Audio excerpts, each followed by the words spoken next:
Hello কাকিমা, আমি মিষ্টি। ও মিষ্টি মা, হ্যাঁ হ্যাঁ বল, কেমন আছিস? এই গরমে পায়খানা করতে যাওয়া মানে যুদ্ধ জয় করতে যাওয়া, ভাল লাগে না। টেপি টেপি তো হাত দে গেছে রে।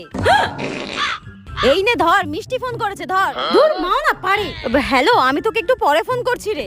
মা শোনো, এরপর যদি আমার কোনো বন্ধু বান্ধব ফোন করে আর ফোনটা যদি তুমি ধরো, আর বাই এনি চান্স যদি আমি বাথরুমে থাকি, তুমি প্লিজ বলবে মা আমি বাথরুমে গেছি, বাথরুমে, অন্য কিচ্ছু বলবে না প্লিজ। আচ্ছা ঠিক আছে, তাই বলবো। যা, মিষ্টি যেন কোনোদিন হাগে না। মিষ্টিকে হাগার কথা বলেছি বলে মহাভারত অশুদ্ধ হয়ে গেছে।